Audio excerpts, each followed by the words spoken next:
Sanity, radio show. What you got? This is State of Emergency. The night circle of sanity, radio show.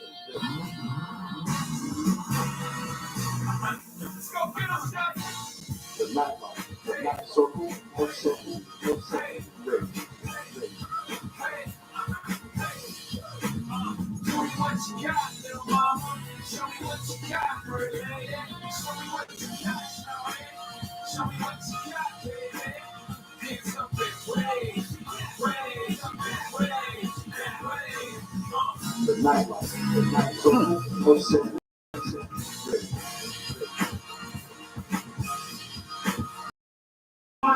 You want answers. I want the truth. You can't handle the truth. The night circle of sanity, radio show. Hey, good evening, fellow students. We got another class tonight. It's going to be a good one. We're going to be talking to someone who is not only very important to me, but very important to the subject that we're going to talk about, which is the cannabis industry in this country, as well as the opportunities for minorities to get a bite of that apple, as I would call it. Miss Frederika McClary Easley will be on in a second, but I got to get a little bit of business out of the way first before we bring Frederika in. I know her time is limited because she is a superstar in a lot of things, as well as being a super mom. I did not realize until today how much of a super mom she was, because she's a soccer mom, and you know them women's crazy. You know, don't play with the soccer moms. They'll set you straight. And in the interest of full disclosure, Frederika has before she became a soccer mom, she messed with the main mom, my mom, and my mom put a hit out on her. And since I'm my mother's hitman, I was going to have to do the work and mess her up, but only in a good way, only in a friendly, good way.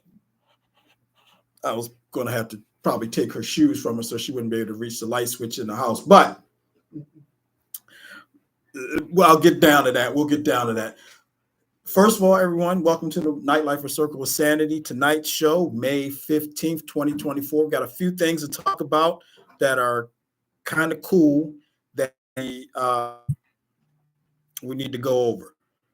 Number one, tonight, the NFL releases the full schedule for the upcoming season. A lot of people don't think that's a big deal. It's a huge deal for me because everyone knows my life is all about NFL football.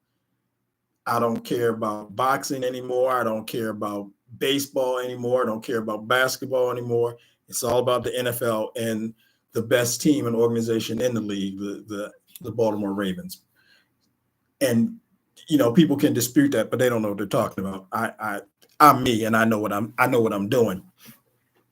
So tonight at 8:00 during our show, the NFL will have its scheduled release show, and we'll know where everybody's team is playing and when.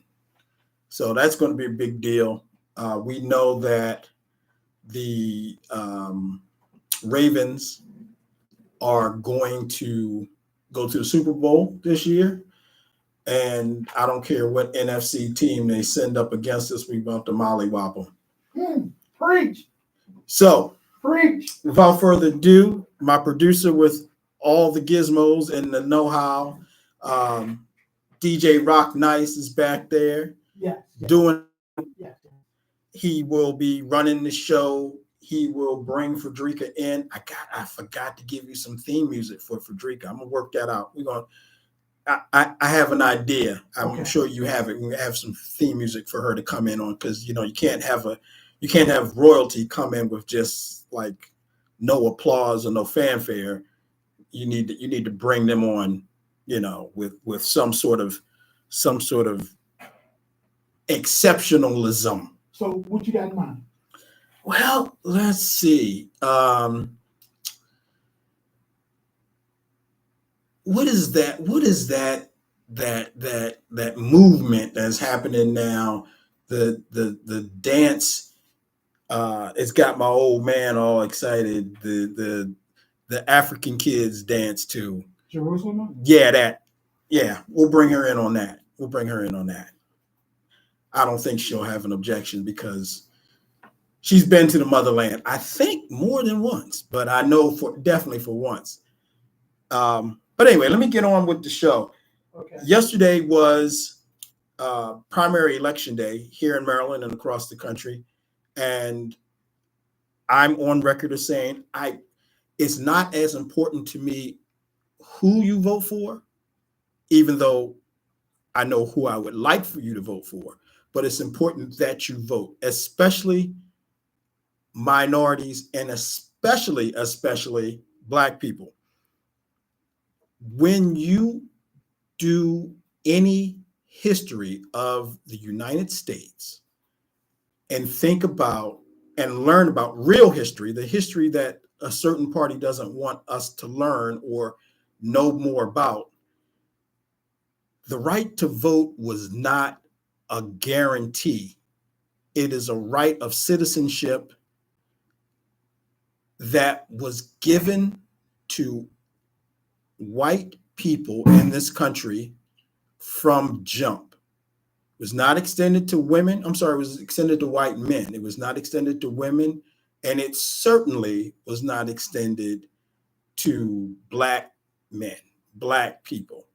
Now, Black men as a whole got the right to vote before all women got the right to vote, the opportunity to vote.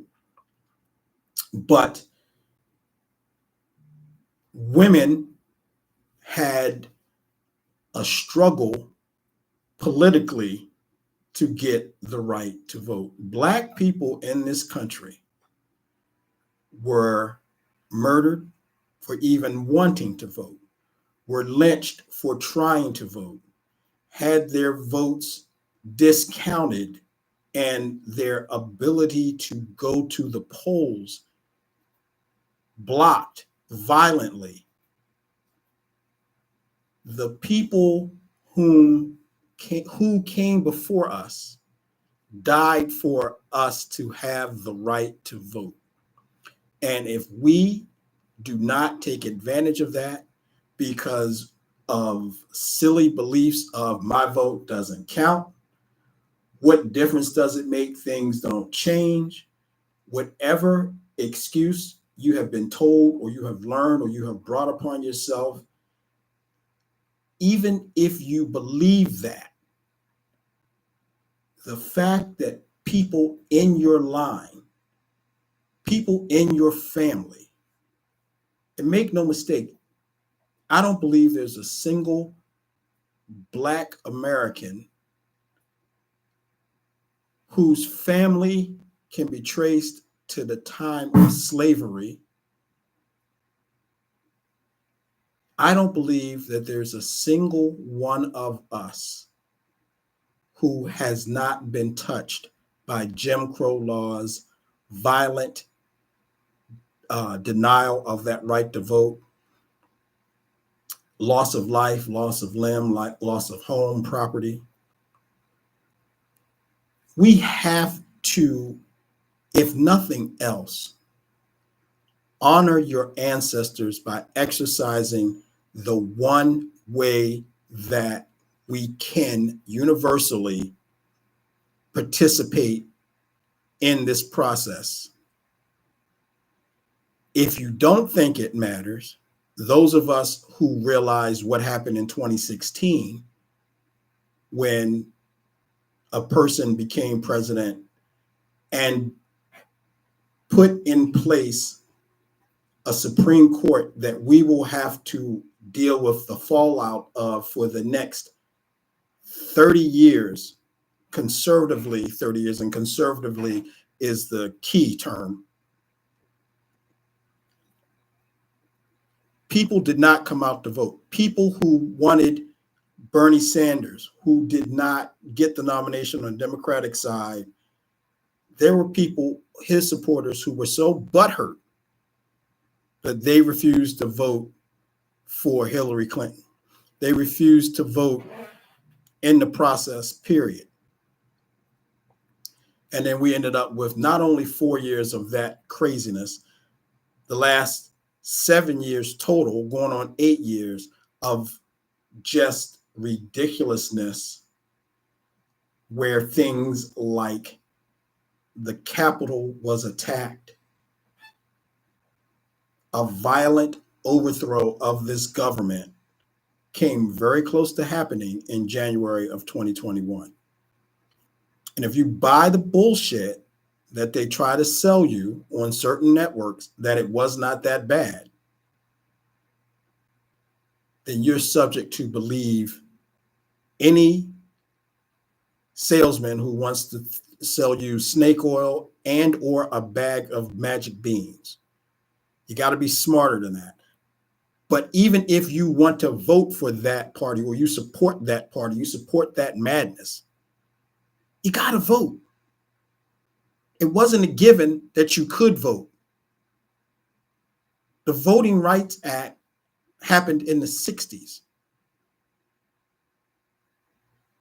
And if you think the 60s was too far for you to worry about, most people listening to this show either have parents who were born in the 60s or lived through the 60s, grandparents probably, now that I realize how old I am, who lived through the 60s and before. You don't understand how bad it was because you've always had it conservatively saying good. But you got to vote. You got to exercise your right to vote. It's the one opportunity you have to stand up and be counted and say, I am a participant in this country, whatever your beliefs are about this country. That's the one thing that they will try their hardest to take away from you. So you got to go out there and try to do it. Just vote. Vote like your life depends on it, because it does. Not only for you, but your children and your children's children to come down the line. Now, there's some of us in this room right now who remember dial tones. Remember dial tones? You don't have dial tones anymore. Remember dial tones? I do. Remember call waiting? I remember when call waiting became a thing. You no longer had to get a busy signal. You could break in on somebody's call. Yes. And you could stop someone from bothering you by doing this. What was it? You could do call star 67, star 69. You could find out who just called you. Yeah. Yeah, but you could put in a code on your phone and you can find out who called you, because there was no caller ID. Caller ID originally started on devices that you attach to your phone, so you could see the phone number of who was calling you. You could decide, am I going to take this call or I'm going to act like I'm not home? Did you see the TikTok where the mom asked the two kids to try to make a phone call on a rotary phone? Oh, yes. And they didn't know. They were confused. They didn't know how to pick it up. They didn't even know how to even put the numbers in. And it's funny to me. It's funny to me because I remember when Social Security Administration, which is SSA, the government agency, SSA, which I jokingly call the ASS of the United States government, was so far behind. After 911 emergency number became a thing, Social Security Administration still had rotary phones. Wow. So you could dial 911, but that first digit, wait for the dial to go all the way over and come all the way back. And then you hit the 11. Whip. So that was as late as the 80s, right? I remember payphones. Kids, they don't know about the struggle was real. The struggle was real. But if you have anyone in your family that lived through that, who can remember that, then they were touched by the Voting Rights Act, the Civil Rights Act. The election of John F. Kennedy over Nixon was decided by less than 100 votes. Wow. People believe that John F. Kennedy was so popular that he won the election in a landslide. It was that close. And after he was assassinated, Lyndon Johnson became president, succeeded him. He was his vice president. He succeeded him. And the majority of the civil rights, the voting rights, the rights that Black people enjoy today as being a part of this system now, an accepted part of this system, all came about because John F. Kennedy beat Richard Nixon by about 100 votes. Think about that shit. And if you don't know who Nixon was, I pity you. But if you don't know who Nixon was, imagine Donald Trump just a little bit rolled back. He wasn't as crazy, but he was just as conservative. And he was corrupt. And he left office in disgrace. And until Donald Trump, Nixon was considered the worst president in modern history. Now Nixon supporters can look at Trump supporters and go, "Who knew?" we weren't that bad. He wasn't that bad. But anyway, did you find a good song? Did you find a song for Frederika? What's my name here? I believe your name is DJ Rock Nice. Of course. So you know I got it now. My car calls you DJ Rock Nice. Of course I made it happen. Well, make it happen. Let's bring Frederika in. Bring her in right.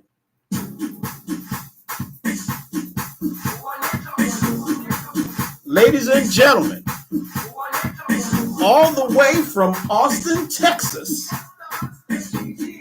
Mrs. Frederika McClary Easley, Director of Strategic Initiatives at the People's Ecosystem, Vice President of Minority Cannabis Business Association, and the host of the People Are Blunt podcast, has decided to grace my show tonight so we can talk about the issues of not only the legalization of cannabis in this country, but the opportunities afforded or not afforded to minority businessmen and businesswomen who are trying to break into this lucrative industry. Frederika.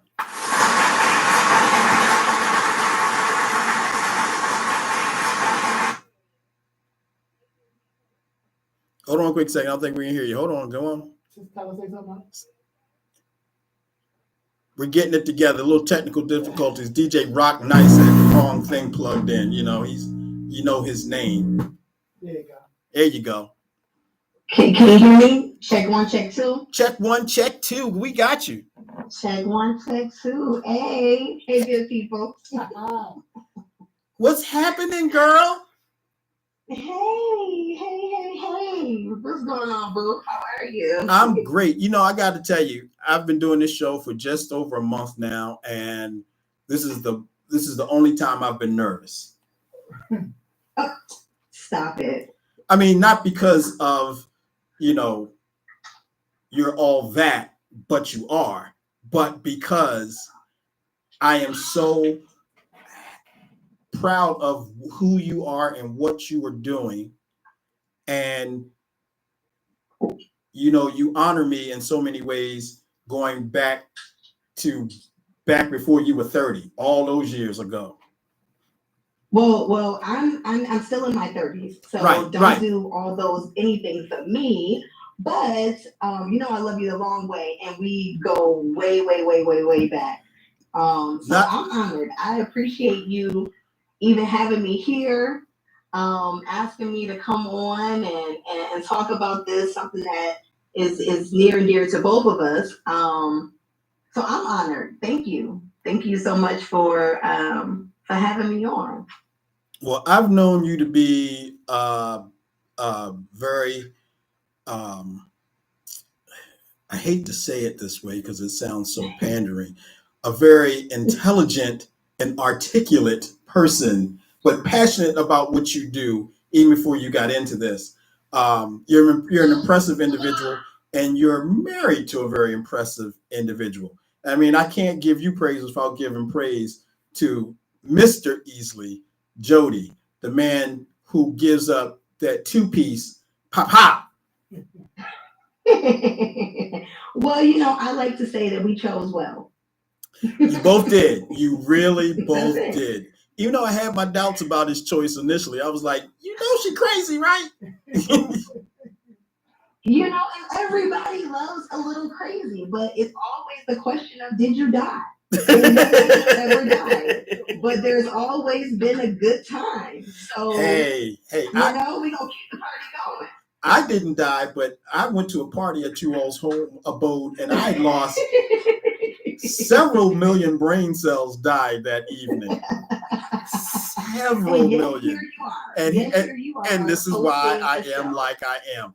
Because if you don't know, people who don't know, when your brain cells die, they don't come back. Not only did my brain cells die that night, the dying wish for some of them was, we don't want to come back. Some stuff is not meant to be held on to. So hey, look, I ain't mad at you. I'll say you're welcome. Thank you. I ain't mad because you all introduced me to some tequila. Let me do a little quick background, Rock. They introduced me to some tequilas that tequilas with an S? Different tequilas, yes. One that tasted like candy. So because it tasted like candy, I felt like it can't be that bad. It can't be that bad. Yeah. Q and Cameo, and we know what that candy is about too. So. Yeah. So I hear somebody in the background. I think it's somebody I haven't met yet, so they haven't fallen in love with me like they should. That is baby girl. Yes, that is baby girl Lyric. Up here laughing. Yes, I'm a mama of two. And so thank you for the grace of giving me some leeway of getting our 3-year-old, our son, in the house from soccer. And yes, Miss Lyric is eating her snack, and she is saying all the things. So some of that will be a part of this. She will be a part of it. The kids usually are a part of everything that we do anyway. That's awesome. I love that. I will try and mute if I need to outside of when I'm speaking. So let me just clear the air real quick. Lyric is talking to the audience that I can't relate to because I'm so old. And she's given up her praise about her mama and the things that y'all have done today, and explaining to people on a certain level just how awesome you are. See? I appreciate it. That's right. Tell them, Lyric. Thank you. Tell them. And while we're giving backstory, let me just say this, a couple of things, because I was, of course, listening as you and DJ Rock Nice were doing y'all thing, doing the intro. So first of all, I just want to say that your mom loves me, and she has loved me since the first time that she and I met at a gathering.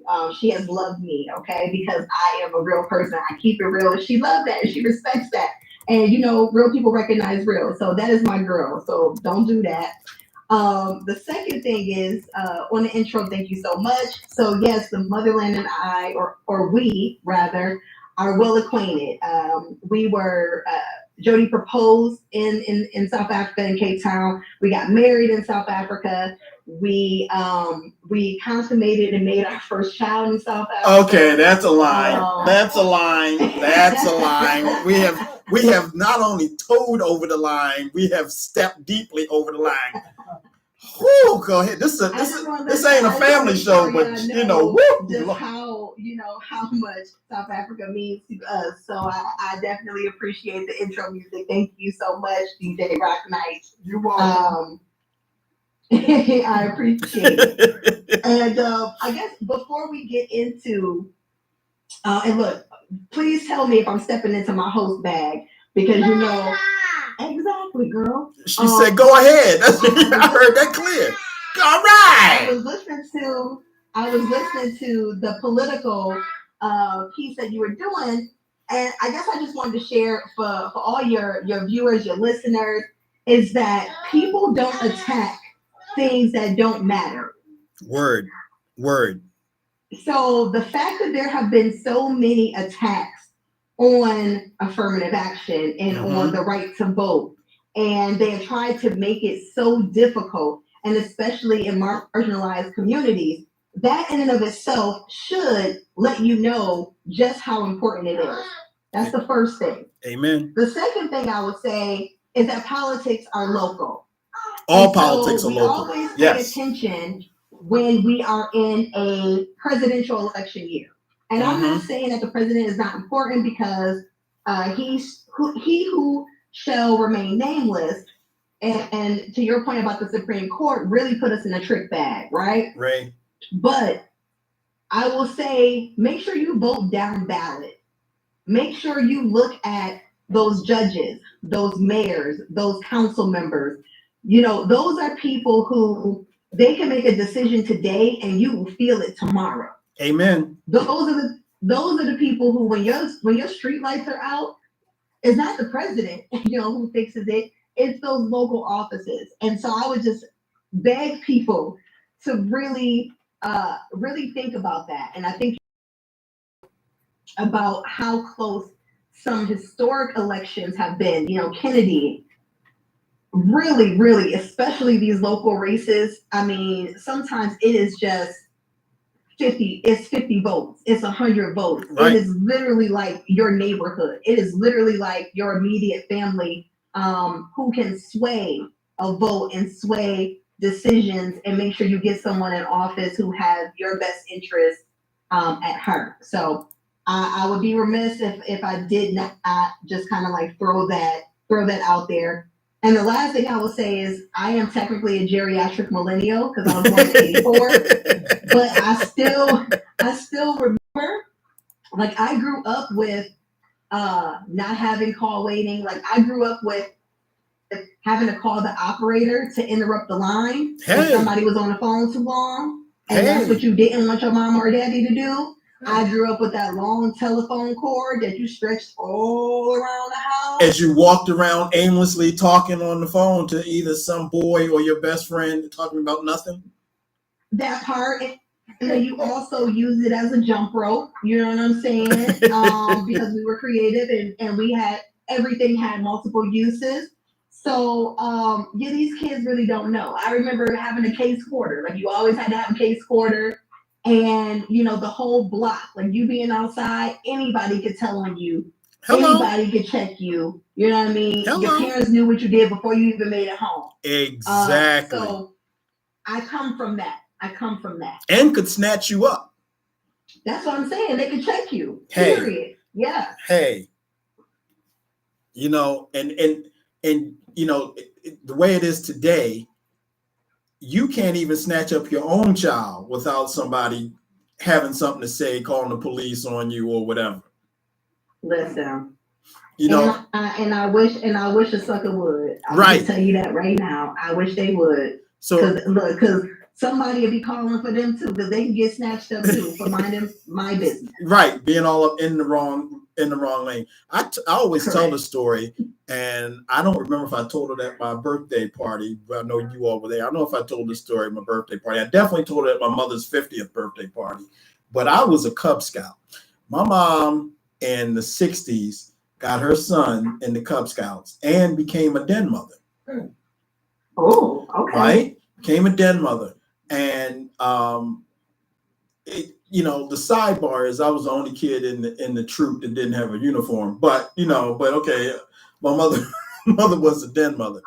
But with my last name being Beverly and my mother's last name being Allen, scandalous. The other kids didn't know that the den mother was my mother. So one day we were having a meeting and everybody was on Zoom time. Everybody. And she could not call the meeting to order.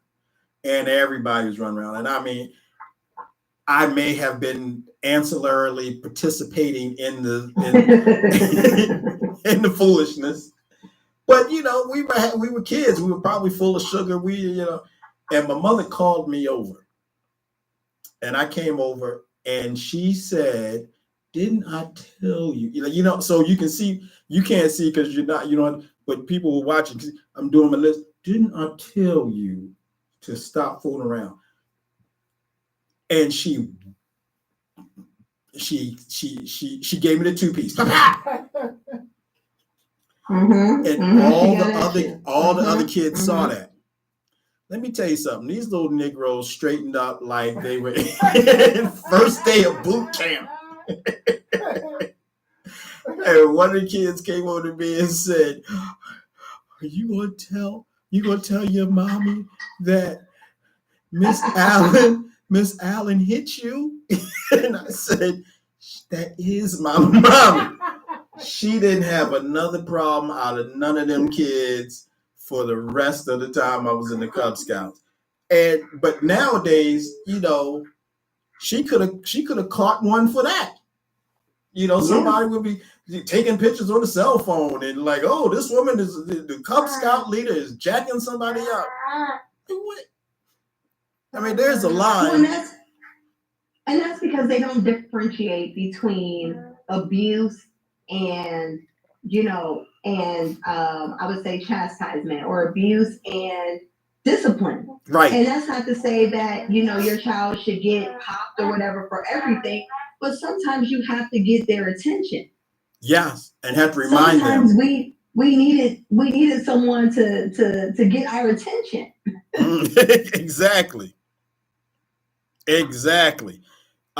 You know, and that's why I love your mama, because I know you was a mess. Talking about ancillary, you probably was leading it. You probably was trying to mastermind some stuff, and that's why you got your tail whooped. So I don't know why we bring up old stuff. I don't know why we bring up old stuff, but I can't even say I remember what exactly who led what. But you know, I know one thing for sure.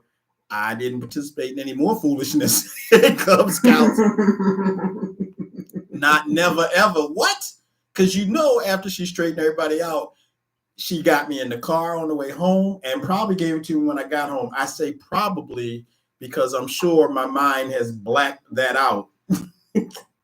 Because and absolutely, because it's trauma. I mean, you were probably traumatized, but here's the thing: you embarrassed her, and she was traumatized too. No, Elena. My mom was never embarrassed. She was not going to let that happen. She was mad, but she wasn't embarrassed. I told this story. Was it last week on the show, Rock, when I talked about timeout? Yeah. See, this is the generation now where kids get put in timeout. I don't know when it officially started, but I was the first child in the 60s. I was the first child to be put in timeout. Timeout meant that was the time I was out. Like she would jack me up. And when I came to, I knew I had messed up. You had messed up. I had messed up. But you know, I was put in timeout, laid out, knocked out. But that is hilarious. She did not play. She did not play. And she came from people who didn't play. She had 4 siblings, and when one got in trouble, they all got in trouble. And from what I understand, all of them deserved to get in trouble because they were some troublemaking people. But my grandmother. Well, you know, they talk about apples falling from trees and not fire and all that. All that stuff. So, yeah. Yeah.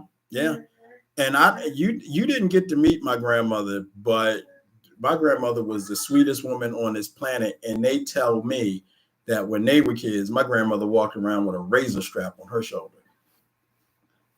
And there are people who don't know what a razor strap is. You watch an old movie, the old barbershops where they take the straight razor as a big strap of leather, and they tune that straight razor up. They sharpen it by going back and forth on the leather strap. So it was about, I don't know, 2.5, 3 inches wide and thick leather. She wore them little suckers out when they needed it. Yeah, immediately I went to color purple. Immediately I went to She Finna Shave Mister. Yep. That's immediately where I went. Yep. That's it right there. Yeah, that's serious. And I couldn't believe it. I couldn't believe that when they told me, yeah, your grandmother walked around with a razor strap on her shoulder. I was like, you lying. My grandmother never hit me, ever, because I was such an angel child. But okay, now what we're not gonna do is lie to the people. I'm telling you. Now. Let me tell you something. We're just gonna say that grandparents is different from parenting. It is. So she didn't hit you because she was not your parent, and so she didn't have to. No. My grandmother had no problem tuning up people's children, including her grandchildren. That's why I stayed on the good side, because she was so sweet. And my father's mother, who took no tea for the fever, she never. I think she may have hit me once, maybe. My Aunt Zelda can confirm or deny, but I don't think she. I was such a good kid, man. Because I didn't want to have to deal with my mother on a regular basis. I lost one fight, and that was enough for me to realize I was out of my weight class. And to bring it full circle, I only had to tune my son up once, and that was because he was little. He was about 3, and I don't know what the situation is. If you understand how my house is set up, I moved into my grandmother's home back in 2001. And my grandmother lived on the first floor. I have an apartment on the top floor. And on the weekends, on Fridays, when I had my son, my grandmother would watch him. I'd give them their time. And all Friday, when he gets dropped off, or I bring him in, whatever, they had their Friday time together. And then on Saturday morning, it was, dad time.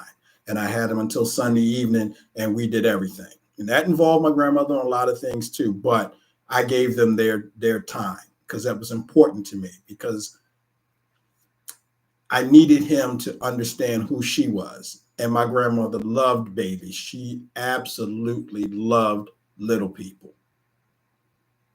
So one Saturday morning, he came skippity-bipping up the steps and came up and hugged me. And this is very early, jumped into bed with me. And I was like, hey, what's going on? He said, nothing. Okay.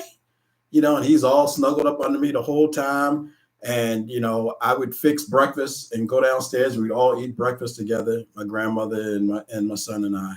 And we get downstairs and she's looking kind of different. And I said, what's going on? She said, oh, nothing. I said, no, something's wrong. What's going on? And she all welled up, eyes all getting all watery. What's happening? She said, well, me and little man had a disagreement. I said, what about what? And she said, well, it's not important, but he got mad, he got upset, and he hit me. I said, what now? Yeah, he got mad, he had a little attitude, and he hauled off and hit me. And then he ran upstairs. Oh, this is why he's all lovey-dovey all up under me all day. Because he knew he was in the wrong. And I tightened him up. And you don't ever put your hands ever on your great-grandmother, your grandmother, or your mother. What we're not going to do is disrespect our elders. And he didn't I didn't lock him in the closet and hit him with chains and all that other stuff. He got tightened up, and he never raised his hand to anybody that I know of that was a parent or a grandparent again. Yeah, he knew as soon as that happened that he had messed up. He had let his emotions get the best of him. Yeah, and it was reinforcing. Like I said, he never did it again. Absolutely. So look, I know your time is short. Tell everyone about your organization, the People's Ecosystem. Yeah. So the People's Ecosystem is a cannabis company that successfully transitioned out of the legacy market. And for those who are not familiar with that term, that is basically like your weed man. You know what I mean? Legacy is, that refers to people who have been in the game prior to this regulatory kind of system that is standing up currently, right? Mm-hmm. And so it's a company that is owned and run by women. So our whole C-suite are women of I would say from marginalized communities. So they are either Latinx or Filipino. Matter of fact, our chief innovation officer, Charlene Kaabai, is the first Filipino woman to win Chopped. Oh, Yeah. So they a beast in the kitchen, right? And so I they think put I've all the seen her. recipes, they put all the good stuff together. I think I So saw her. so I've been working with them. So I'll start off. Our CEO is Christine De La Rosa. I've already mentioned our chief innovation officer, and our chief operating officer is Melanie Davis. Amazing in terms of those deals and those spreadsheets, looking at the money, putting that stuff together, making sure all things are equitable. So these are the women who I get down with, who I work with, and it has been a pleasure to do so. And so specifically for the company, I am the director of strategic initiatives, and so I analyze policy, rules, legislation, regulation, specifically with an equity lens. So I'm looking for areas, I'm looking for language that can, whether it's intentionally or unintentionally, do harm, right, to people who have already been disparately impacted by the successful war on drugs. And I say successful because a lot of times they like to say it was not a success. But we know it was a success because we know it actually wound up doing, yes, mama, it wound up doing what it was intended to do, which was to target Black, Latinx, and Indigenous people and to decimate those communities. And That's right. so that's what it did. So it was actually a successful war on drugs. But I'm looking at language, making sure that as we are in this historic moment where we have an opportunity to be on the ground floor of the building of an industry, right? Like we missed alcohol prohibition, right? We missed tobacco, we missed oil. And a lot of it is because it was stolen from us, right? And those stories are coming out, basically every day. But here in cannabis, like dealing with this plant, we have an opportunity to really make sure that we are not lost, we are not forgotten, and that we don't allow these monopolies and these conglomerates to just kind of take it over to where the regulated industry has no mirroring or does not look like at all traditional like cannabis culture and the faces that were usually a part of that experience. Now I know. And then in addition to that, I am, as you already stated, the vice president of the Minority Cannabis Business Association. And so we are a membership organization or association that is centered around making sure that we are creating an equitable organization, industry. Mm-hmm. And so we do that through networking, we do that through advisement, we do that through issue advocacy, and a number of things. So those are, I guess, two of the things that I am, heavily involved in. Well, I know from back in the early days when the decriminalization of cannabis started to happen, and then the legalization of growth farms and the stand-up of stores, our people were finding it difficult just to even get in the door on the ground floor of those opportunities. Yeah, so I would say a couple of things, if I may. Let's make sure we are understanding and we're all on the same page in terms of language, right? Mm-hmm. Because the terms matter. So cannabis is not legal. The plant is not legal. What?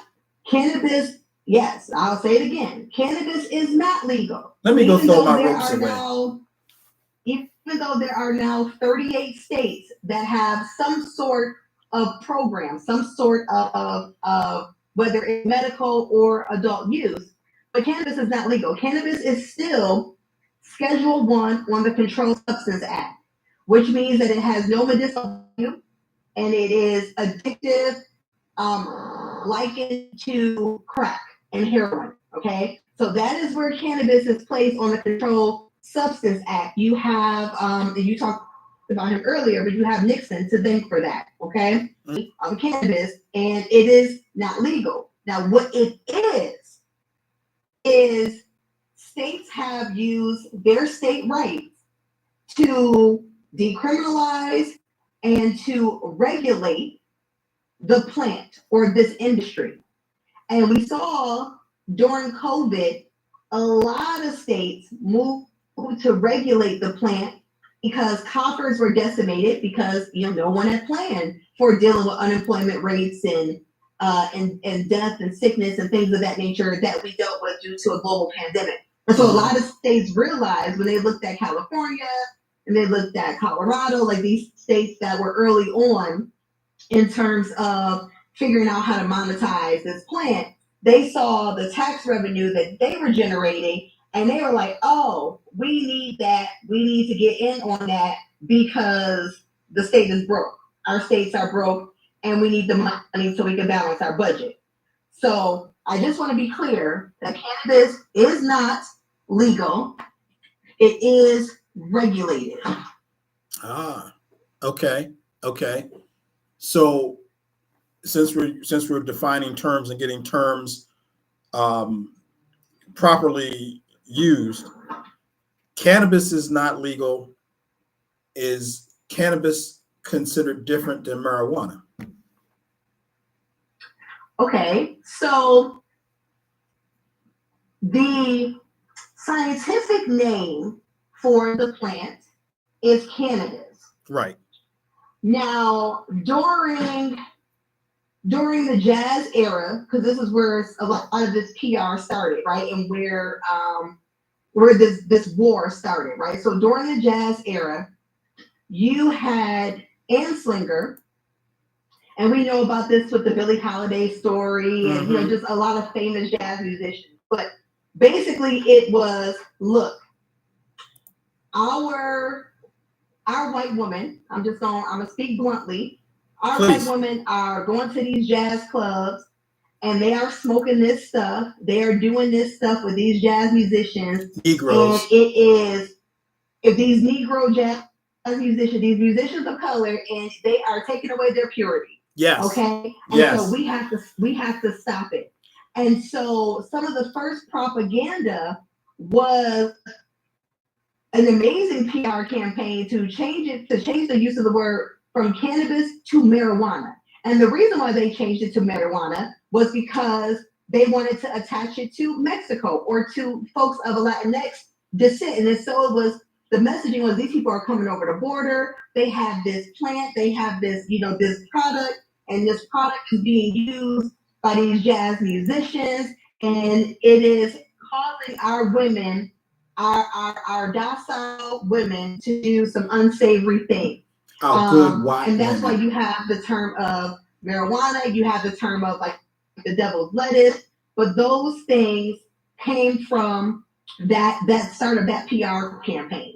And so what we knew it to be has always been weed, has been Mary Jane, has been like those terms. The sticky but icky. It's important that we don't, but it's important we don't use marijuana because marijuana is, there's a negative and a very hurtful connotation that goes along with marijuana.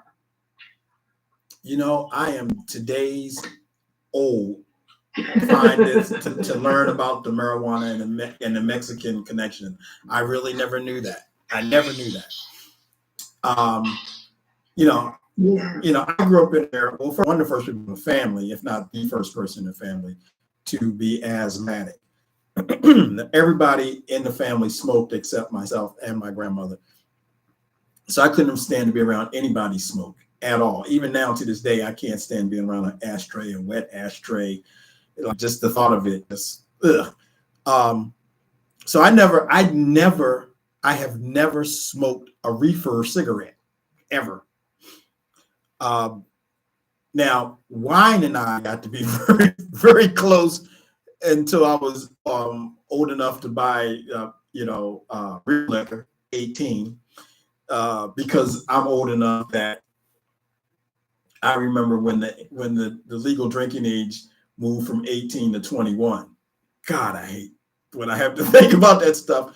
Remember sitting at the house when I was 17 watching the vote. Again, your vote counts. Watching the Maryland legislature vote on raising the drinking age to 21 from 18. So I've never smoked anything except meat.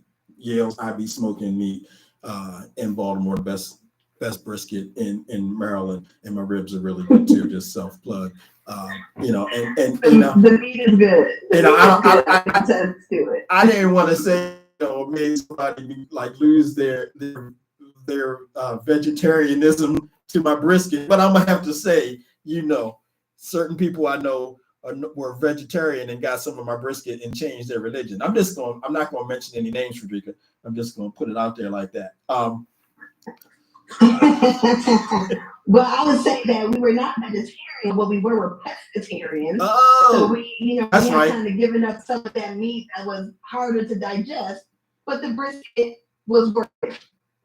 For the shout out for my brisket. I actually have people, real quick sidebar. I got people who I put out my flyer for Memorial Day rib sale that's going to happen end of this month, and people have come on my page and said, brisket, like ribs, straight ribs. This is Memorial Day ribs.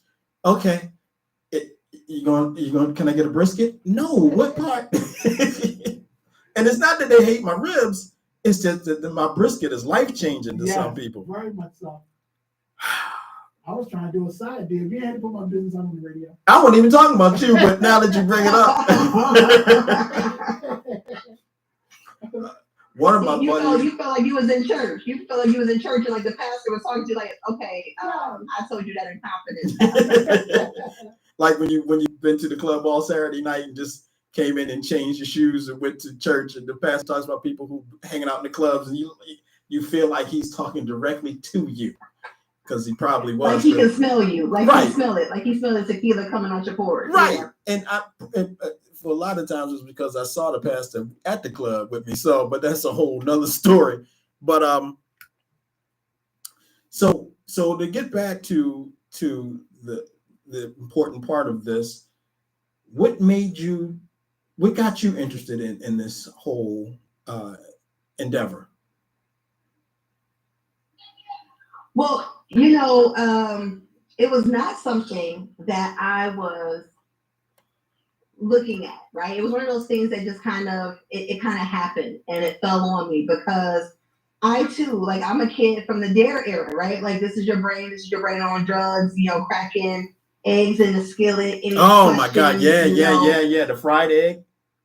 Yeah, the fried egg, like Reagan, that Reaganomics, that whole Reagan era, excuse me. Nancy Reagan. I too did not smoke, right?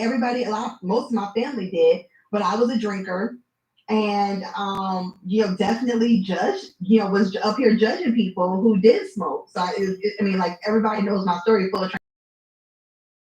like that is a drug, You know what I mean? Yeah. And you out here acting like a fiend, So I had my thoughts on it. It wasn't until, I think I was like 28, and I actually tried, right? I actually consumed. Oh my God. And I know I didn't do it properly that time. And so it probably wasn't until like a year or so later where it was like, oh, I did this right.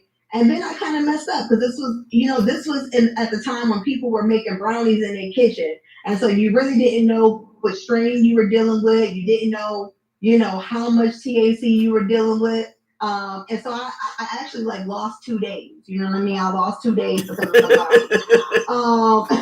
I was stuck like Chuck, like for real. And so that is one of the reasons why I love like this regulated space of just being able to like there being testing and being able to manage my consumption and know like how much I'm getting and what I'm getting and what kind of feeling it should bring me.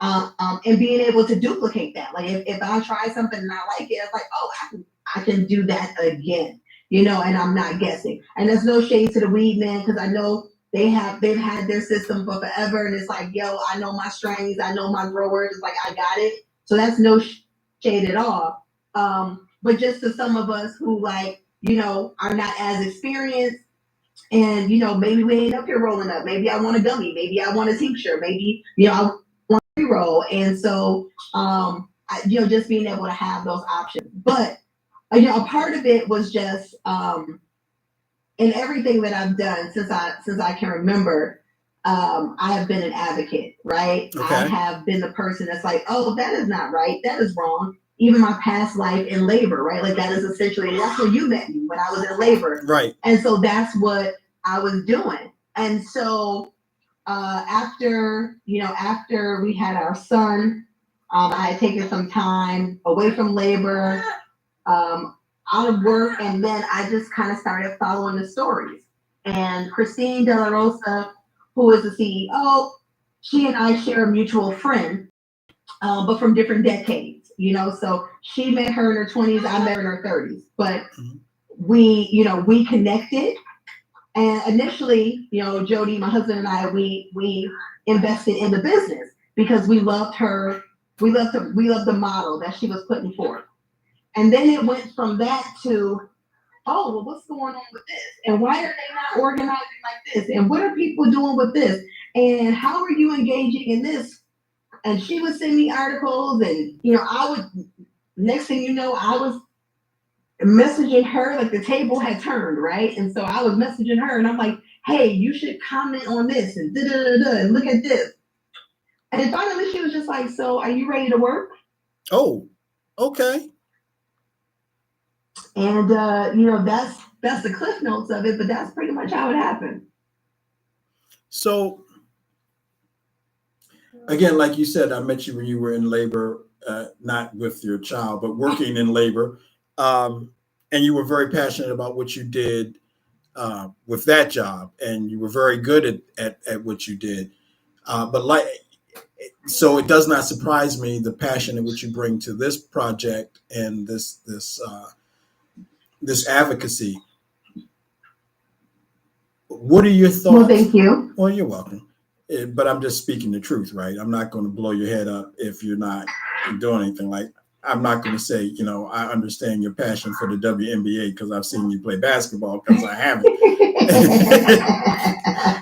Well, we know that you ain't trying to out here. You're not just handing out compliments and gas nobody up, but I still will say thank you. I appreciate it. You know, and Rock will tell you, when I hand out and you know too, when I hand out a compliment, when I'm trying to throw shade, it is real clear to anybody that's getting it. That Absolutely. I've not really given them a full compliment. It's just a sidebar. Again, I listened to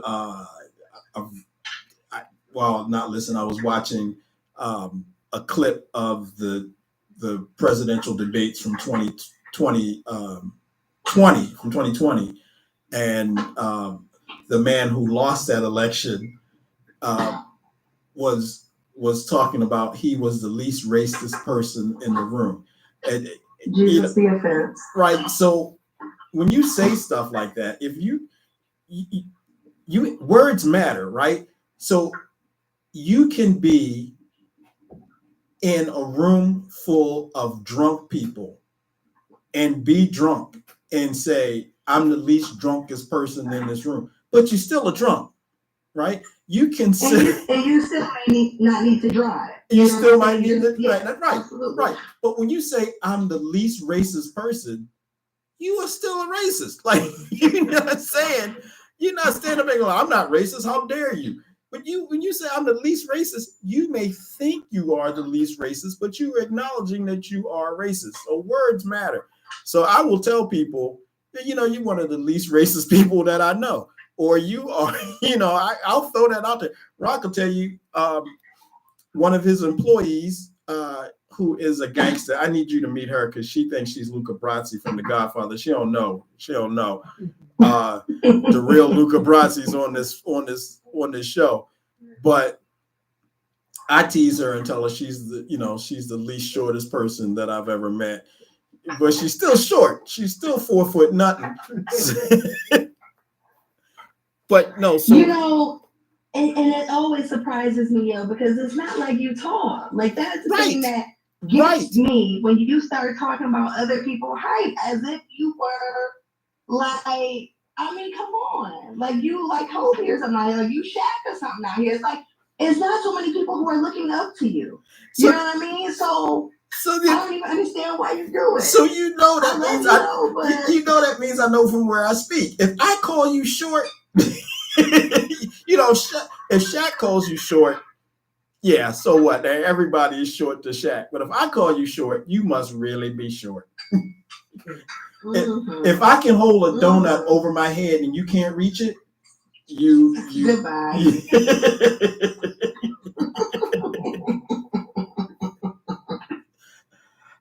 We digress, but what are you saying? So anyway, so your passion for this, and I can hear it, and this back down, and you've done, you're not just in this for JOB, which we all know stands for just over broke. This is something that you live and breathe. So I preface all that to ask, what are your thoughts on the Biden administration now moving to take cannabis off of that schedule of drug classification? So the move by the administration is not a deschedule, it's a reschedule. So essentially it's moving cannabis from Schedule 1 to a Schedule 3. And so it's a necessary step. It is not what we want ultimately, right? Mm-hmm. But because you love football, I'll just kind of use some terms with that. So, sometimes in the game, you get that punt return and somebody runs it all the way into the end zone. You get that touchdown. Sometimes it's a Hail Mary and boom, you got it. It's like, there it is. Right. But more often than not, what we have are first downs, right? Okay. And you want to keep getting those first downs because those first downs are getting you closer and closer to your goal, to the end zone. You're matriculating the ball down the field. Correct. There is movement. There is progress, right? And those are always seen as good things. And so ultimately what we want is to free the plant and we want to free people because there are people literally in jail right now for non-violent cannabis offenses and some violent, right? Because we know how charges can be stacked. Yeah. We have plant in the date for three strikes. Right. But ultimately, that's what we need. We need the plant free. We need people free. But we don't always get a Hail Mary, right? And so you have to have these incremental movements. We need progress. And so this is historic, right? At the federal level, this is a historic move. This is progress. And so the reschedule from a 1 to a 3, it does a couple of things. And specifically, thinking in terms or from the lens of business owners, the first thing that it allows or removes is 280E. And 280E is basically this federal tax burden that does not allow cannabis companies, plant-touching companies, to deduct all of their business expenses. So, for example, in 2022, according to Whitney Economics, cannabis businesses paid $1.8 billion more in taxes than non-plant touching businesses, like, your regular mom and pop grocery store, hardware store, whatever the case may be, any other business you can think of. But if you were in cannabis and your business is plant touching, you were a part of that 1.8 billion more in tax revenue that was collected from you than others. Wow. And so that is huge, because Schedule 3 still does not legalize the plant, which means that business owners still don't have the ability to do regular banking. So they don't have the ability to get small business loans and to go into a bank and not have to worry about crazy fees and things of that nature, right? Like, you still can't go into a dispensary and, and pay with your credit card, right? Like, it's still a cash business. But what it allows is for, especially for these small business owners, it allows for you to keep more of the revenue that you're generating so that you can reinvest in yourself, as opposed to being out here constantly in this rat race where you are begging VCs, venture capitalists, angel investors, things of that nature, or people of that sort, where you are not stuck with just begging them to help you, do normal business things, right? Like to scale up your businesses, normal operating costs, things of that nature, which that's how you start making money, right? Like, there's a difference if I'm ordering 5,000 of something or 50,000 of something versus if I'm ordering 500 or just 50 of something. So that's how mom and pop, that's how small businesses start to see more of a return, is when they can start to scale their business. So that's one of the major things that this rescheduling from a 1 to a 3 provides. The other important thing is, as we're on the road to normalizing the plant, research is important. And people will say that there's already a ton of research out there. But the majority of that research, because cannabis is a Schedule 1, the majority of that research was done with malicious intent. That research, the researchers and those who whether it's the material that they secured, because for the longest time you only had, I think it was 2 sites that were federally allowed to grow cannabis, and one of them was at Ole Miss, and I'm just gonna be honest, they were growing some crap dirt weed, right? It wasn't even good. But most of the studies that had been done were to show the problem with cannabis, and it would be, 1 out of 20,000, but they definitely would highlight that one. So the intent or the purpose of the research was not to show the possibilities. It was not to give an unbiased view of things. It was just to say, like, this thing is bad. This one person had this experience with it, and so, it should not be used, and it is horrible, and it has no value. And so Schedule 3 loosens the reins of that. It makes it a little easier to conduct and to have access to quality product, to conduct research, so that, again, as we're on the road to normalizing this plant, we can start to really scratch the surface in terms of the possibilities, in terms of the properties, because the cannabis plant has so many phytos, so that would be plant cannabinoids and terpenes. And so we really still don't know everything or half of what this plant has, just has within its leaves and stems and its buds. Like, we really don't know. And so we need to be able to do that research, but from the lens of the possibilities and not limitations. And so those are 2 of the key things that, that this move from a Schedule 1 to Schedule 3 would do. And so where we are right now is the Biden-Harris administration, issued the action for there to be, for the schedule to be looked into.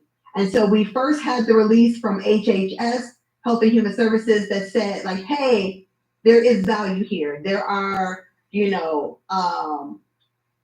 over, I think it was like over like 38,000, kind of cases and or health professionals that have acknowledged that they are using cannabis in some kind of medicinal way, right? Okay. We know about cancer patients, and we know about those who have seizures and things Yeah, of that epilepsy. nature, and Right. even Right. stuff like PTSD and blah blah blah. So as states have regulated, we have more and more healthcare professionals that have become comfortable with and thankfully diving into understanding cannabis, understanding our endocannabinoid system. So that's your internal system that we all have. We all have an endocannabinoid system. And so you have some that have taken the opportunity to start to dig into that. And so, the HHS said, like, hey, there's definitely something here, and cannabis should not be a Schedule 1. And then it went to the DEA, and the DEA took their sweet time. Normally it takes them like 4 or 6 weeks, and normally they always agree with HHS in terms of their findings. It took them about, 8 to 10 weeks or something to come back with their ruling. And so, it broke last week, about a week ago, maybe 2 weeks ago, that the DEA came out and said, hey, we're going to agree with the rescheduling of cannabis. We're going to agree with HHS. And so now the industry is like on pins and needles, just waiting for that ruling to be released so we can actually see what the DEA is saying exactly. And then there's going to be a 60-day comment period. And this is really important, and I really want to just flag this for your viewers and for your listeners, that if you are a cannabis consumer, if you are just in favor of it, if you know someone who has been positively impacted and touched by it, if you just in fact feel like people should have the freedom to do what they want to do as long as they ain't hurting nobody, then this comment period, we really need you, the industry needs you to stand up and to speak out and to make sure that your voice is heard in terms of moving forward with this. And so I will provide information, Yale, on how people can engage with the public comment period once stuff is released, because that's going to be drastically important. But that's pretty much where we are right now. So again, it's not the touchdown, but it is a first down. And we definitely need progress, and especially at the federal level. And so, we have to acknowledge it. Like, two things can be true. It's not enough, and also it's something. Right. So one, when you get that information, please, forward it to me, and I'll post it all over my social media here on the Nitelifer site, on RockMeg Radio, on my personal site. I'll make sure that I get the word out. The Nitelifer will be pushing for it. What I wonder is, backtracking a little bit, do you think the foot dragging on DEA? I mean, one of the things that I have always believed is, with this so-called war on drugs, what it was an opportunity for local jurisdictions to get federal money to fight drugs, right? So to fight, not fight drugs, you can't really fight a drug. I've fought some bottles of alcohol in my day, and they've won. But like, you really, so just to get that money to keep incarcerating people, Black and brown people mostly, and that goes back to the prison industrial complex, right? You can go to jail for, as you mentioned, for a minor offense, just just possession, right? So if you take that away, that because I believe that the majority of people who are arrested for drug use are for minor incidents. Like, ain't nobody locking up the people who bring cocaine into the United States. You don't hear about that anymore. You don't hear about heroin and drug arrests on a major scale, right? Despite what you Oh, see in the they got movie. people on payroll. Right. But it's easy to lock up somebody on the street who's got, who's selling dime bags and give them some time and put them in the system. And then look at stats and say, well, we need federal money because we have this number of drug arrests, and in order to pump up our police departments, we need X amount of federal dollars and grants so that we can continue this cycle. So do you think that's part of the reason they were dragging their feet as far as taking double the amount of time to recognize what HHC had said?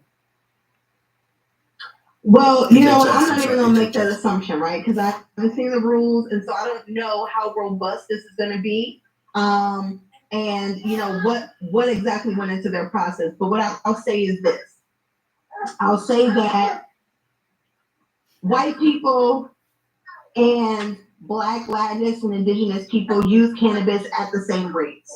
Okay, and based on arrest, it would look as if that is not the case. Based on arrests and convictions, it would look as if that was not the case. Black, Latinx, Indigenous people do not consume at a higher rate than white people. But again, if you look at the arrest rates, then you would think otherwise. There's a different story. I would also say that we all know, and as you mentioned, the prison industrial complex is free labor. Yay. And some of your favorite companies use that labor. There are cities and municipalities that are funded, from bodies in cells. And so it definitely is going to shake some things up and change the way in which some places have to do business.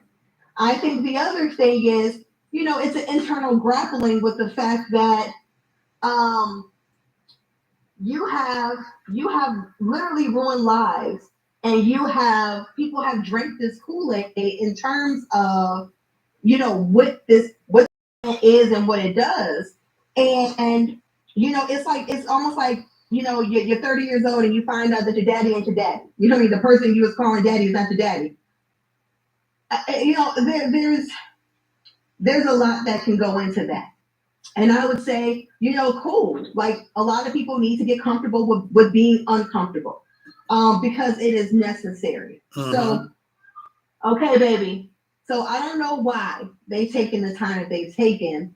What I will say though is that a lot of money, there have been billions of dollars that have been allocated at the federal level into this successful war on drugs.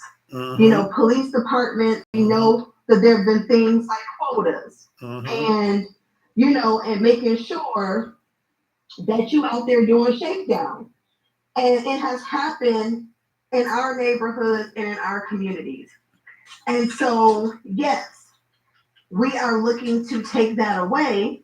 And a part of what I do in terms of looking at the language is making sure that they don't figure out another way to bring that back, right? Or another way to also continue to cause harm.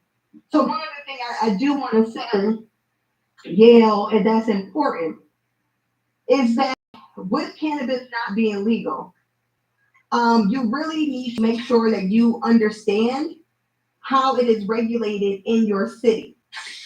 And you also need to make sure that you understand that because it is illegal, you cannot travel to states or even through states that regulated the plant with product. So if I'm going from, let's say I'm just gonna throw out like a connection. So I'm going from Maryland to Virginia, right? Or I'm going to one of these southern states type thing. If they have not regulated the plant, It doesn't matter if you have a medical card. It doesn't matter if it's regulated in your state. You have to abide by those rules. And that's why I always make sure I distinguish and tell people that it's not legal, because out there like, oh, weed is legal, and people think that like it's like cigarettes and you can just take it with you and do whatever you want. And so I just don't want our people getting caught up, and I don't want our people getting in the trick bag.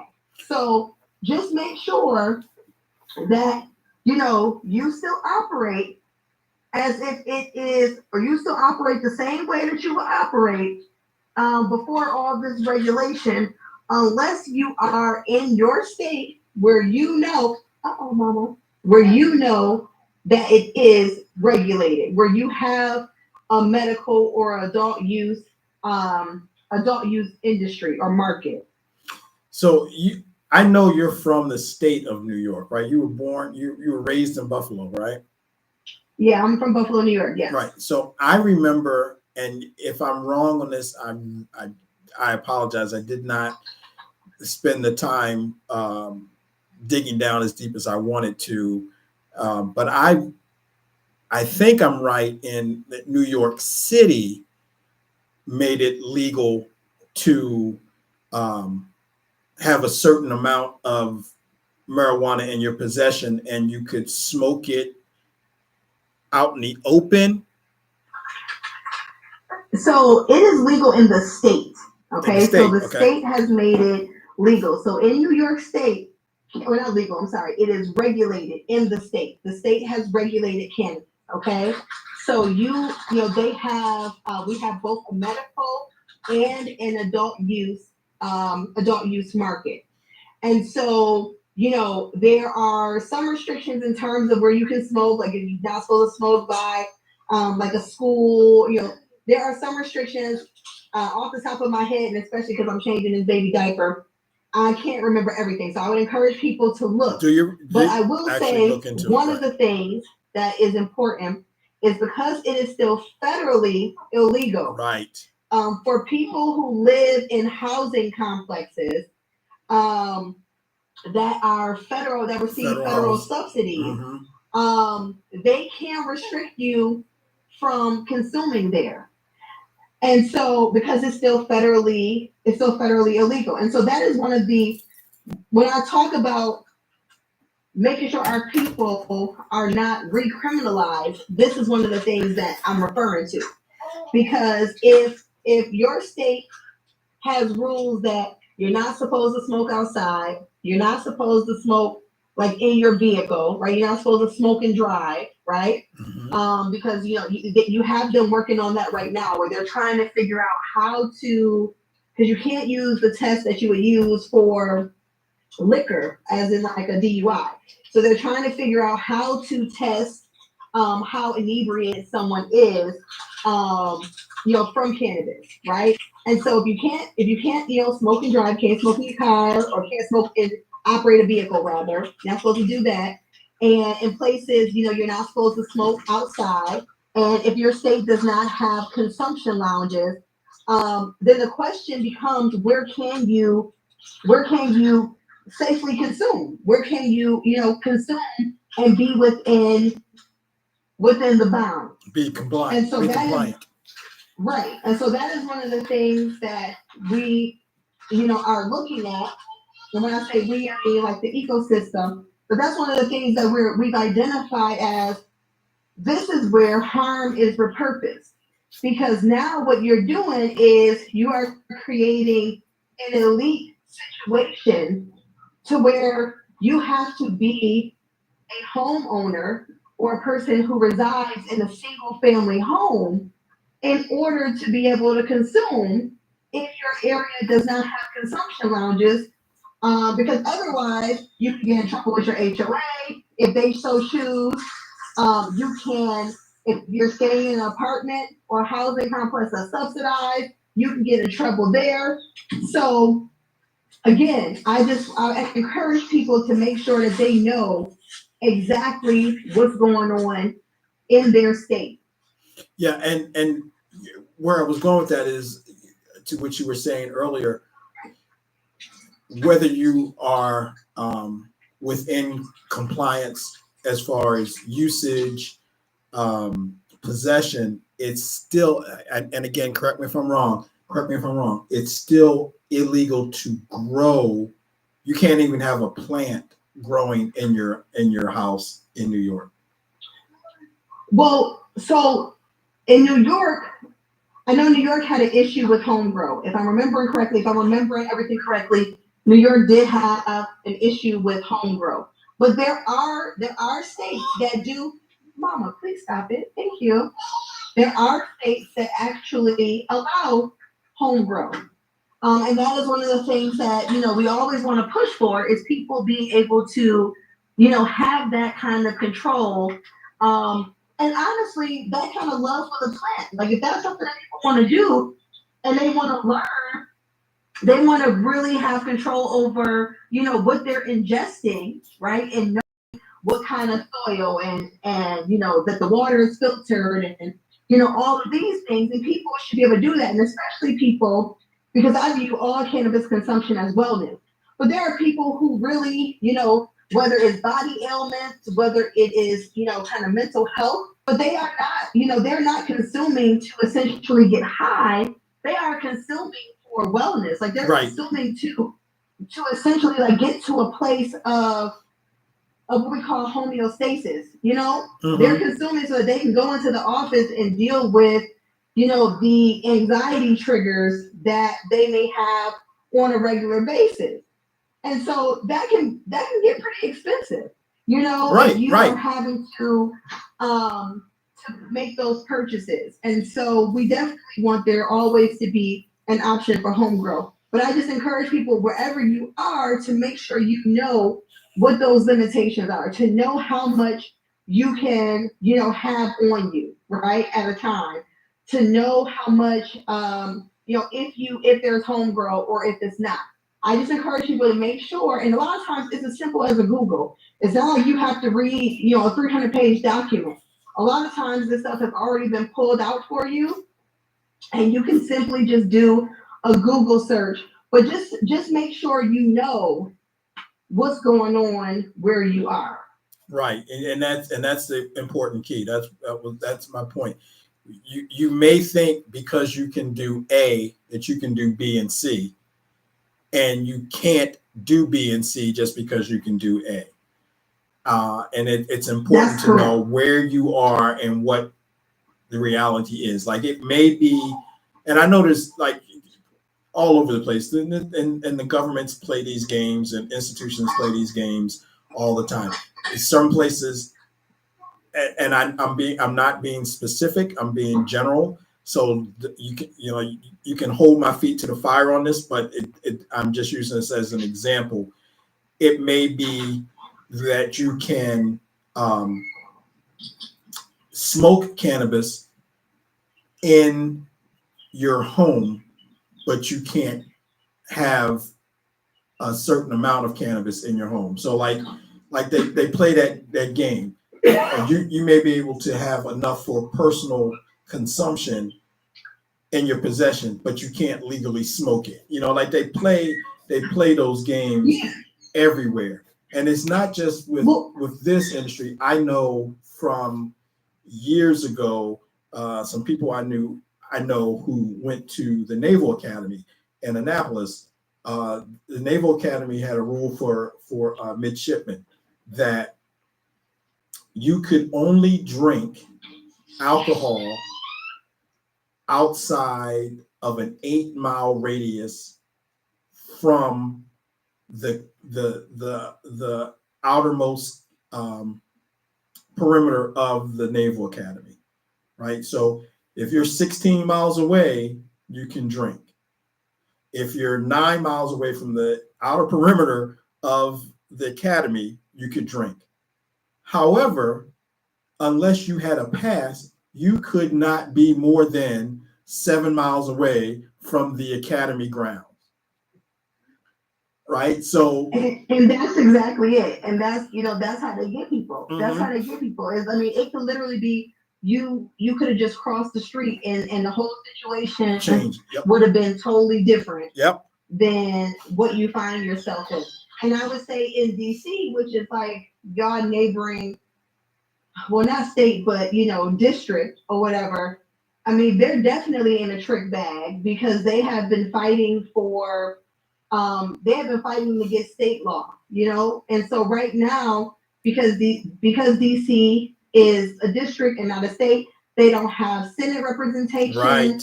and so they have literally like been stopped for, oh God, I mean, 7 years now, 5 to 7 years. They've been fighting to be able to stand up like their adult use market, like their regulated market. And they have not been able to. So you literally have people struggling and going out of business because DC is medical. And so they have not been able, other state senators have literally been blocking DC from doing what it needs to do in terms of continuing to develop its regulated market. Mm, mm. And so that's why at one point DC, and everybody kind of knew this, but it was that whole gifting thing, right? So it was you go somewhere and you get a sweatshirt and you might get an 8. You buy the sweatshirt, but I'm gonna gift you this 8. You know what I'm saying? And so again, where there's a will, there's a way, and so people are gonna figure out how to make money and how to engage and how to operate in the space. Mm-hmm. And that's the thing. You got to have the right people. You've got to have the right people in your corner helping you find what you got, what you need to know, right? And then Yeah. it's so hard to. I know you said you could do a Google search, but a lot of stuff on Wikipedia ain't right. So you got to double check everything you think you know. Yeah, and I would say go to the state websites. Like, yeah, don't trust, Wikipedia or something like that. I would go to the official, like your state. If they have regulated the plant, they probably have an office of cannabis management or some kind of acronym of that sort, right? That handles the regulatory process. And so I would, and usually you can find that in a quick search as well. But I would on their site, they should definitely have those resources easily accessible to do that kind of fact checking, and to really see what's going on. And if you find that you are looking and it's hard for you to find it, then that's something that like you need to complain about. And you need to say, hey, what's going on here? It should not be this difficult to figure out how to stay in compliance and how to stay, essentially out of trouble with this.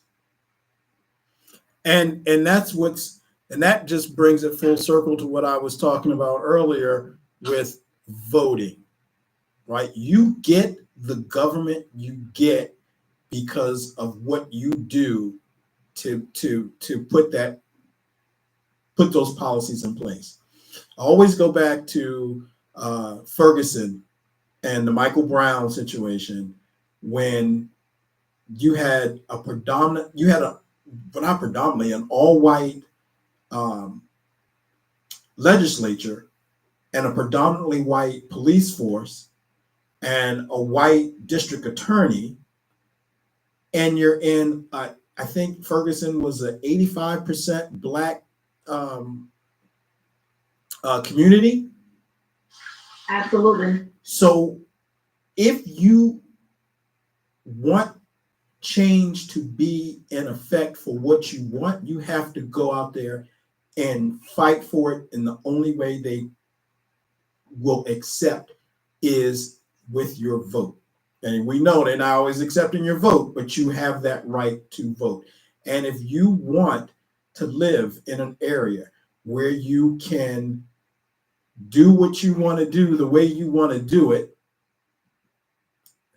do your investigation into your candidates to see where they stand and push for them, vote for them, advocate for them, volunteer for them, work with them, right? You can't sit there every day and go, oh, damn, we got this jacked up system. These politicians don't care. If you've never gone out of your house to vote, if you've never taken the opportunity to do what you need to do so that you can have a voice, then you have no right to try to, in my opinion, have no right to complain. Right? So look, again. Well, and I think about it, and I'll just say, and I know you can appreciate this, back in the day, you was definitely in the gym, but I liken it to that. Like, everybody can get a gym membership, right? You can purchase a gym membership, but unless you actually go to the gym, unless you actually like put in work, then you're not going to see the results. And so that is how we have to look at this. Like, yeah, we have this government, right? Like, we have these representatives, but the system is what you make of it, right? I know oftentimes we feel like we're deciding between the lesser evil. Right. I get all of those things. But if you don't participate at all, then like you don't have a leg to stand on. It's to piggyback on your gym analogy, I have to say, look, I've had my membership in my gym for a few years now, and I'm not seeing the results that I was expecting. So it's incumbent upon me to finally go into the gym and find out what's going on, because I haven't been. But since I don't go with my membership, I feel like I've fallen into the fitness protection program. So I don't want people judging me. I'm actually hiding from hard work and sweating. Back in the day when I was your age, I had the energy to do that. What? I'm not even about to do this with you. I'm gonna just, but listen, I love you. I do have to look. See, I want the record to reflect that I almost gave you 2 full hours, and that's because the babies they cooperated with me this evening. Because they knew Uncle Yale. You were talking to Uncle Yale. We at bath time now. All right. Well, y'all do that. And look, let me tell you something. Frederika, I really appreciate you coming on the show. I really appreciate the information, the knowledge that you have dropped on me and my listeners and viewers. And Rock has learned some things. Very much so. I mean, before you came on the show, I don't think he could spell cannabis, but now he knows how to spell it. I now have no fear of failing a drug test because I know there's more ways to spell what the drug is. I haven't been able to spell marijuana ever, and I test poorly. So I know I can spell cannabis. It's a lot less letters. And but seriously though, I really appreciate your not only you come on the show, I appreciate your passion for this subject and this advocacy that you're doing. When you get the information, please, share it with me. I'll share it out. We'll promote it. It's time. We all know it's way past time for us to have a seat at the table. And this is an opportunity, and I'm glad to see. Hopefully, the ship is moving in the right direction for us to have a seat at the table, to have a voice, to have an opportunity to get in on the ground floor and go and grow. And would you call it legacy? People legacy in the industry? Yeah. I mean, we got a double mention in terms of legacy, because we have legacy growers. So those are people who ultimately the industry need to transition. Like the legacy market outperforms the regulated market about 4 times. And so the sustainability and success of the regulated space, it actually needs the weed man. It needs those people to transfer over into the regulated space. And I would argue that they need incentives and reasons outside of the legal ones of getting in trouble, but they need some other incentives in terms of to do so. And then to the point that you were making, this is our opportunity to build legacy. to be in on the ground floor of an industry because it was stolen from us and we weren't allowed to keep alcohol. And we know the story of Uncle Nearest. And we weren't allowed to keep our oil. We know what happened in Oklahoma. And we weren't allowed to do it with tobacco. And so this is our opportunity to do so. And the last thing I would say is, don't worry about being plant touching. And maybe I'll come on again and we can kind of talk about like the opportunities in the space. But I would just say, don't worry about doing something that's plant touching, because there are such things as transferable skills. So whatever you're doing, in your regular life, there's a space in cannabis. There's a space in this industry that needs it. And so we do a lot of educating or a lot of uplifting of ancillary businesses, ancillary activities. You know what I mean? Yes. If you are in graphics, guess what? Cannabis businesses need someone to do graphics for them too. Mm-hmm. So don't think about the only way that you can get in this industry is if you are a dispensary owner or if you are a cultivator. There are so many ways in which you can make your mark and you can honor the plant and honor, lives that have been lost and destroyed because of it, and to make sure that, people from our communities are not left out of this. Well, again, thank you. And on a personal note, I have to ask, because I know what happened with you in Game of Thrones. I know how you got addicted to Game of Thrones late and the hell you put Jody through when you were binging. I need to ask, have you watched Shogun? Have I watched what? Shogun.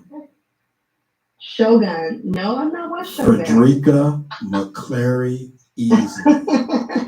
First of all, I got these two kids, so I ain't really watching much of anything now. Frederika. Like, by the time I get them to bed, I am just trying to get my life together, and I'm pretty much passing out. Frederika. And I also would like to say that I am always a dissenter, and so because Game of Thrones felt like a cult, I did not want to watch it initially. Yeah. And a mutual person of ours, actually talked me into it, and in true Sagittarius fashion, I then had to go all in and be an extremist. But I don't know. I'm going to put Shogun. I'll have to put Shogun on the list. It's only 10 episodes. It's only 10 episodes. You watch the first 2 episodes and then let me know whether or not I'm right or wrong. But I see you doing this, what you did with Game of Thrones. Because I remember the original miniseries from the 70s with Richard Chamberlain, and I was like, and they did the reboot, and I'm not a reboot person. I'm really not, I don't like remakes of songs and TV shows and movies and all that. But I watched the first 2 episodes of this series, and my jaw was on the ground. You hear me? This. You need to watch this. And tell my boy. I will add it to the list. The last thing that hubby and I really kind of binged, and it was actually on a flight to Cape Town, was Yellowstone. That Kevin Costner thing. Yes, and I'm like, when are we going to get the last season? Please, God, this is worse than Game of Thrones waiting for the last season. But I know it's like the last 5 episodes because they stopping in the whole thing split. Yeah. So we in the last season, but we need the second part. Yes, ma'am. And the second part of 1923. Like, where is that? Can we get that done? So I didn't go back yet. I haven't gone back to the other. That's what I'm saying. It's on the list. It's on the list, and it'll definitely be done at some point. But I will put Shogun. I'll put Shogun on the list, and I'm gonna try and tap into the first 2 definitely, and I'll let you know. I'll let you know if it got me. All right. Well, again, thank you. Love you. Love my niece and nephew. Yes. Love my boy, Mr. Two Piece, Jody. Love Austin, Texas. And I don't know about all that. It's all right. Look, let me tell you. I still got my Buffalo number. I had the same number since 1998, so I still claim I still claim upstate New York, but Austin is all right. It'll do. Austin has Augusta's hot fried chicken, so they okay with me. So leave it at that. Maryland no longer has Augusta's hot fried chicken. And we're gonna leave it there. And I love y'all. And DJ, don't let him be up here trying to play you. You could spell, excuse me. Don't let his little self play you. Thank you for having me. To your audience. You know little's a hate word. To you. We're gonna be doing some talking anyway. I appreciate you, but I got some ideas in my head, so we're gonna be talking anyway. You use the word little. Right. We know little's a hate word, so you know. Well, it has been a pleasure. Thank you so much. You know, whenever I have the time and you want me to come on and talk this cannabis stuff, I will do so. But I'm about to put my babies in the bathtub and I'm about to get them ready. All right. For their bedtime routine. So y'all be good. I'll holler at you. Well, thank you again. And as we say down in Old Mexico way, Asalam a lot of bacon, my sister. Okay, you know what? Goodbye. Bye. Great job, you. Oh my God, great job. So we're still on? Yes. Okay, so real quick. The schedule is out. I saw that. We got 5 primetime games. You see that? I haven't looked at it. I was waiting for you to do it. We got 2 home primetime games. Somebody called that yesterday. Who was that called that? Who was that said we had 2? Who was that on Welcome to Birdland said we should get 2 primetime games? Who was that? Let me see. Who was that guy's name? Negro Damas said we'd get 2 primetime games at home. And those games are, someone else said it would be the Bills. It is the Bills, and the other game is the Bengals. I had a feeling that the Tampa game would be a primetime game. I don't know where I got that from, but Tampa is a primetime game. We got the Chargers in LA, but that won't be Thanksgiving. It might be Thanksgiving week, but it's not Thanksgiving. And then the Houston game for Christmas. So we got Kansas City to open the season. The Bills and Bengals, Tampa Bay and the Chargers, and Houston for Christmas.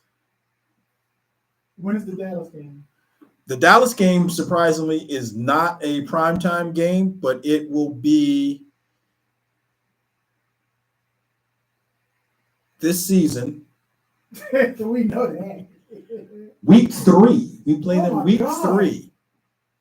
September 22nd. I think that's good. It's gonna be hella hot in Dallas. Yeah, but we going, man. I'm going to Dallas. All right, well, should I be making plans with you or the auntie? Either way, I'm gonna be in Dallas. I think we should all go, and we should all just leave Troy at the airport talking about he gonna go because we know he ain't gonna go. Yeah, but that ain't what I asked you. Should I be making plans with you or making plans with the auntie? When I say I'm gonna do, I do. All right, so I'm making plans with you. All right. Roll with a brother. Yes, we're gonna be in Dallas. And I'm definitely going to the Tampa game. I was trying to figure out, do I want to go to the Tampa game? Before the actual schedule came out, I was trying to figure out, do I want to go to Tampa or do I want to go to Houston? And, because I'm definitely doing Dallas, so I want to do a second one. Well, my hookup in Tampa ain't there no more, so. Well, you might be. Can you fit in the suitcase? I might be able to take you down there with me. Moochie now in Miami. And we don't play Miami this year. Right. But let me just say, when they came out and said we're playing Houston for Christmas, I'm not going to be in Houston for Christmas. I'm not going to do that. I don't know where I'm going to be for Christmas. I ain't going to be in Houston. So Tampa, Monday night game in Tampa, I'm there for that. And that's going to be week 7, October 21st. So it should be just getting kind of cool here. And I hope Tampa's hot. I want to get too there. My pocket ain't as long as yours. I can't be. Well, I mean, you ain't got like I said, if you can fit in the suitcase, you can roll, you can roll me to Tampa, but I'm definitely going to do Dallas, and we'll see if I can make Tampa happen. Dallas and one more. We can pick one more. Dallas. Like I said, Tampa. I can't do. All right. We might do a GoFundMe. Okay. I ain't going to. I'm not. I would love to. I really want to see SoFi Stadium. I really want to see SoFi Stadium. Now, listen, that's more doable because I got some resources out there. They better have a place to stay. I can fly out there. I don't know if I can afford to stay in LA. I got a place to stay out there. That's what I'm not worried about. It's that the travel to get there. All right. Well, we're working out. Well, just real briefly, week 1, we all know we're going to be against Kansas City and KC. Week 2, September 15th. So 10 days later, like I said, we will have the Raiders in M&T Bank Stadium. I think you said Captain Defense said we had the Bengals week. No, not Bengals. He said the Raiders. He said the Raiders week 2. We do have, like I said, Dallas week 3. Week 4, is that the Buffalo game? So, and it's not saying it's a Sunday, so it's going to be a night game. Then the next week we got the Bengals coming in. Or maybe we go to the Bengals. We must go to the Bengals.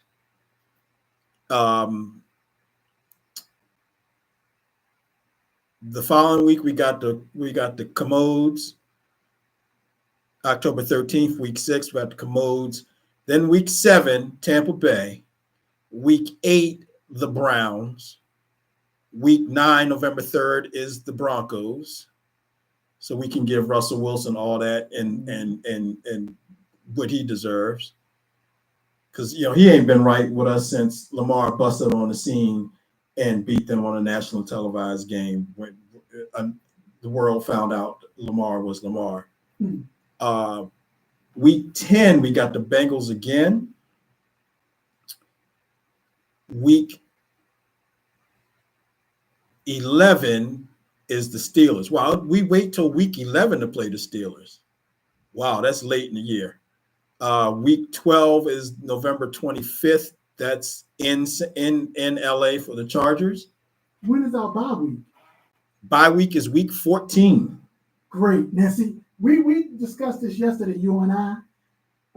I like a late bye week. That gives us time to really, rest up and get ready for the playoffs. I agree.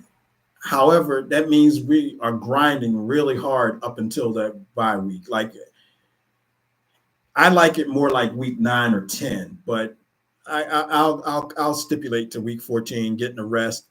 But we have Philly week 13, then the bye week, and then we got the Giants. So we really have like 2 byes in a row. Like, and I know that's going to upset some people.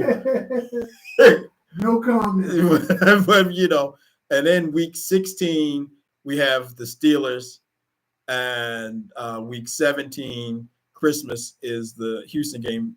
And we finish with the Browns, week 18.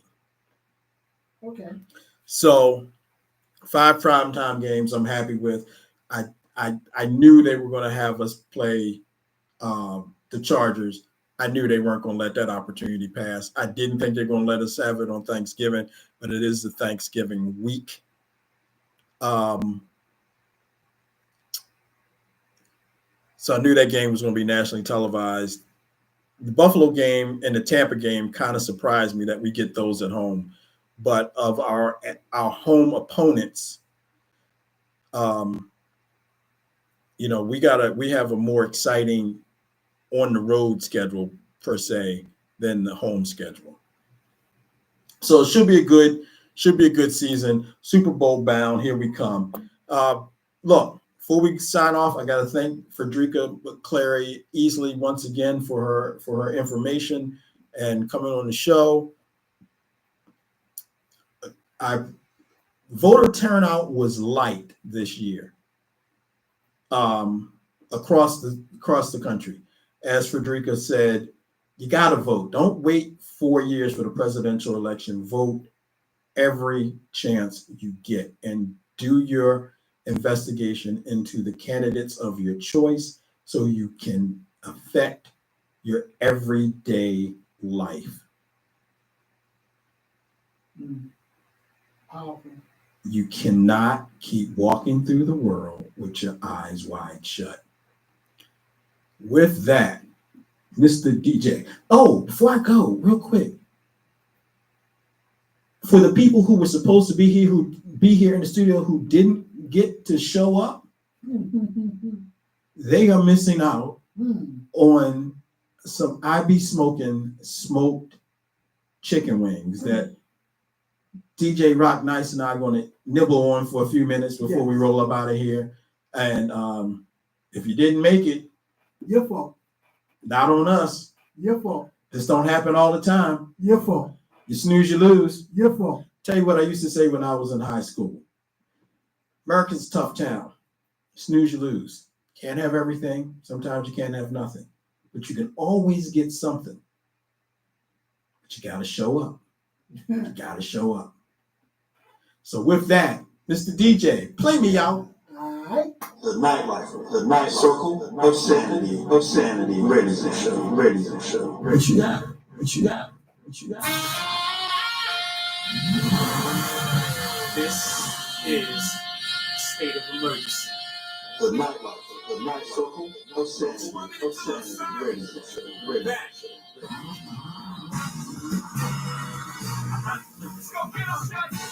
The nightlife, the night circle of sanity, ready to show. What you got, little mama? Show me what you got, baby. Show me what you got, shawty. Show me what you got, baby. Hands up, wave. The nightlife, the night circle of sanity, ready. You want answers?